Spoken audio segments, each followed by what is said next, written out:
জয় ঠাকুর। তিনিই গুরু, যিনি অন্ধকার থেকে আলোয় আসার পথ দেখান। শ্রী রামকৃষ্ণ প্রেমবিহারের পূজ্যপাদ ও আচার্য শ্রীমৎ স্বামী সম্বুদ্ধানন্দের প্রবচন। কেল্লায় থেকে যুদ্ধ। মহারাজকে কেউ প্রশ্ন করলেন, আচ্ছা গুরুদেব, ঠাকুর শ্রী শ্রী রামকৃষ্ণ বলেছেন কেল্লায় থেকে যুদ্ধ, আর সংসারটাই হলো সেই কেল্লা। এটা কেমন করে হলো বুঝতে পারি না। সংসারেই তো সবচেয়ে বেশি বিপত্তি, কোলাহল, অসন্তোষ, মান অভিমান, অকৃতজ্ঞতা, কপটতা, ক্রোধ, ভয়, রেষারেষি সব। তাহলে কেল্লা কেমন করে? যাদের সাথে আছি তারাই তো বিপরীতে যাচ্ছে, নয় সুযোগ নিচ্ছে। তাহলে যুদ্ধ কি নিজের লোকের সাথেই করতে হবে? খাওয়া দাওয়া, শোয়া, এসবের যতই সুব্যবস্থা থাকুক, মানসিক অশান্তি হলে তো ও সবই উবে যায়। মনের ভাব হয় মরি নয় মারি। কি করব বুঝতে পারি না। মাঝে মাঝে বাচ্চাদের মতো ডাক ছেড়ে কাঁদতে ইচ্ছে করে। ঠাকুরের বাণী অভ্রান্ত জানি, বিশ্বাসও করি, কিন্তু এটা সত্যতা আনয়নের রাস্তাটা তো জানা নেই। একবার যদি বলে দেন মহারাজ। গুরুদেব বললেন, বিরূপাক্ষ, দেখো তোমার বয়স হয়েছে, জীবনের বেশিরভাগটাই তো ঘরে সংসারে কাটালে, এখন এত অধৈর্য হচ্ছ কেন? অত বড় সংসারটা এতদিন টানলে, আজকে হঠাৎ এমন প্রশ্ন তুললে কেন, সেটাই তো আমি ভাবছি।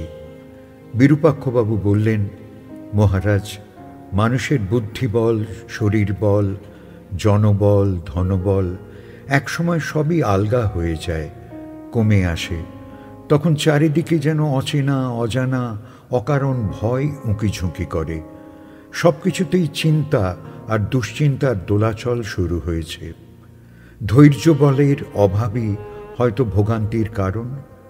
সে যাই বাহুক, আছি তো সংসারে, থাকলামও তো সংসারেই। তবু শান্তি, জয়, আনন্দ সব যে কমে গেল গুরুদেব। একটা উপায়ের ব্যবস্থা করে দিন। মহারাজ বললেন, তুমি বিচক্ষণ, পোস্টমাস্টার, একজন দায়িত্ববান মানুষ, তুমি বিপর্যস্ত কেন হচ্ছ বাবা?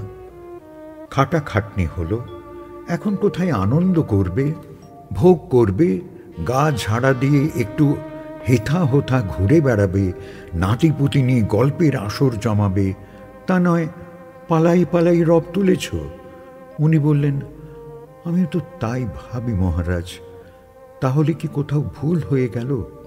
মহারাজ বললেন, হ্যাঁ বাবা, কেল্লা মানে সংসারে থেকে যুদ্ধ করা। এবারই তো তোমাদের ভাবতে হবে, সাধন ভজনে যুদ্ধের কথা আসে কেন? কেনই বা কেল্লা? সংসার কেল্লা হলে যুদ্ধটা কাদের সাথে? সংসারের মানুষদের সাথে, নাকি সংসারে থেকে বাইরের মানুষগুলোর সাথে? তলিয়ে দেখতে হবে বাবা। হালকা কথা তাঁরা বলতেন না। তাঁদের ভাষা বুঝতে অনেক নির্মলতা, একাগ্রতা চাই বাবা। ওই জন্যই একদল মানুষ সব ছেড়ে ছুড়ে জঙ্গলে, নয় পাহাড়ে, নয় নির্জনতায় গিয়ে বসে, সর্বস্ব ত্যাগ করে, যাতে মনে এতটুকু অহংকার, রিপু, পাশাদি যন্ত্রণা না আসে। এদের আমরা সন্ন্যাসী বলি, সাধু বলি, তবে পথ বড় দুর্গম। প্রতিরক্ষা, আহার, প্রকৃতি সব চাপই নিতে হয়। এরাই বাইরে থেকে যুদ্ধ করে।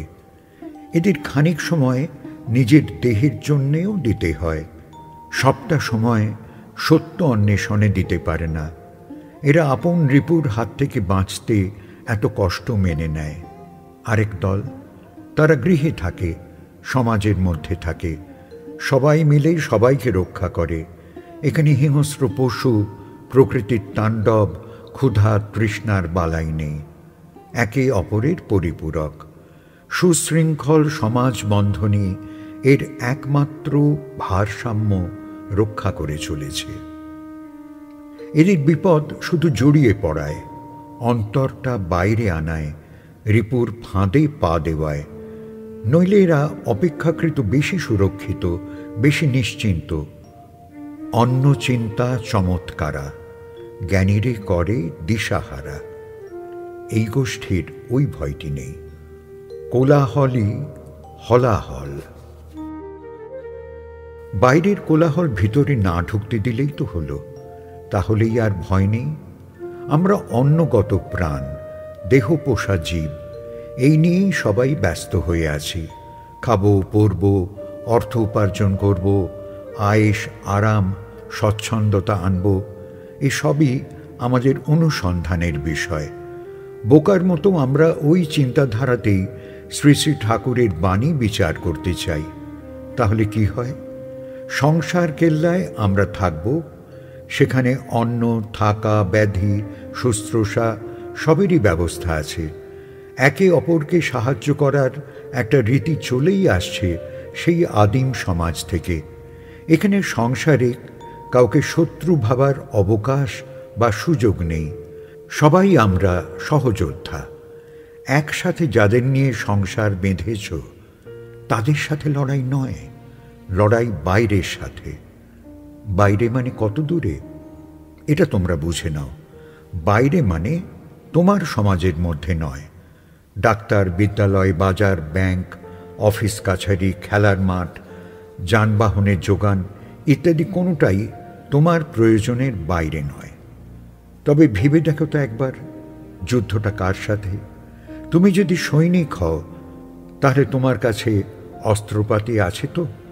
সংসার একটা ক্ষুদ্র সমাজ, সমাজও একটা বৃহৎ সংসার, এর মধ্যে যুদ্ধ চলে। এখানেও যেন চিন্তার ভুল হয়ে না যায়।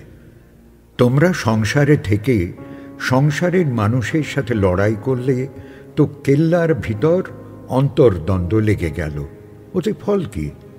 সংসারের মানুষগুলোর সাথেও নয়, আবার সংসারের বাইরে তোমার সমাজের মানুষদের সাথেও নয়। ওরাও তোমার বড় সংসারের সভ্য। মনে রাখবে, কেল্লা মানে সংসার, এতে অসুবিধে নেই।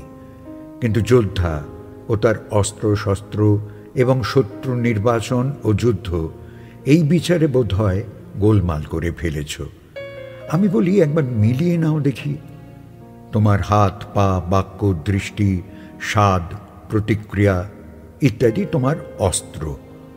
বাইরের উদ্দীপক ইন্ধন, আর শত্রু ও তো তোমাদের একান্ত আদরের রিপু।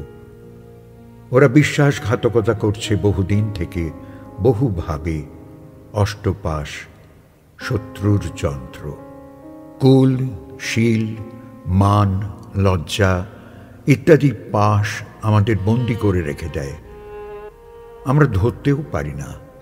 অহংকার তো ভয়ঙ্কর বিপজ্জনক বিপত্তি, যুদ্ধের পরিণতি ডেকে আনে। পরাজয়, বন্দিত্ব, শাস্তি এসবই ভোগ করতে হয়। তোমরা বাবা নিজের শত্রুগুলোকে আরো সাবধানে, আরো সন্তর্পণে চিহ্নিত করো। মানুষের সাথে লড়াই ছেড়ে দাও। হেরে যাচ্ছ তো নিজেদের ছোট ছোট ভুল, নীচ মনোভাব, নয়তো অহমিকার কাছে। অস্ত্র তোমার ঢের আছে। শ্রদ্ধা, ধৈর্য, প্রেম, উদারতা, বিশ্বাস, ভালোবাসা, নম্রতা, আরো কত কি। এগুলো সংসারে ব্যবহার করো। আর ক্রোধ, কাঠিন্য, ত্যাগ, সংকল্প এসব রিপুর উপরে প্রয়োগ করো। সমস্ত শক্তি নিয়ে ঝাঁপিয়ে পড়ো শত্রুর উপর। যতক্ষণ না সমূলে ধ্বংস হচ্ছে, ততক্ষণ ছাড়া যাবে না। ভিতরের শত্রু, বাইরের শত্রু সব দেশ ছাড়া হবে। মহারাজ থামলেন। ভাবতে ভাবতে বাড়ি ফিরলাম। এমন সহজ সুন্দর বাণীটা এতদিন বুঝতেই পারিনি ভালো করে। কেল্লা, সংসার, এটি বাহিরের কেল্লা, দেহ কেল্লা, অন্দরমহল। বহিঃশত্রু উদ্দীপক, অন্তঃশত্রু রিপু, সাথে পাশ, অহংকার ইত্যাদি। নিজের সাথেই যুদ্ধ। শরীর শরীর করে বাড়াবাড়ি নয়, ওটি প্রয়োজনের গণ্ডিতে রেখে সতর্ক কেল্লাবাস। আর না বুঝলেই বন্দি, নয় নিধন। তবেই তো শান্তি, তবেই তো জয়।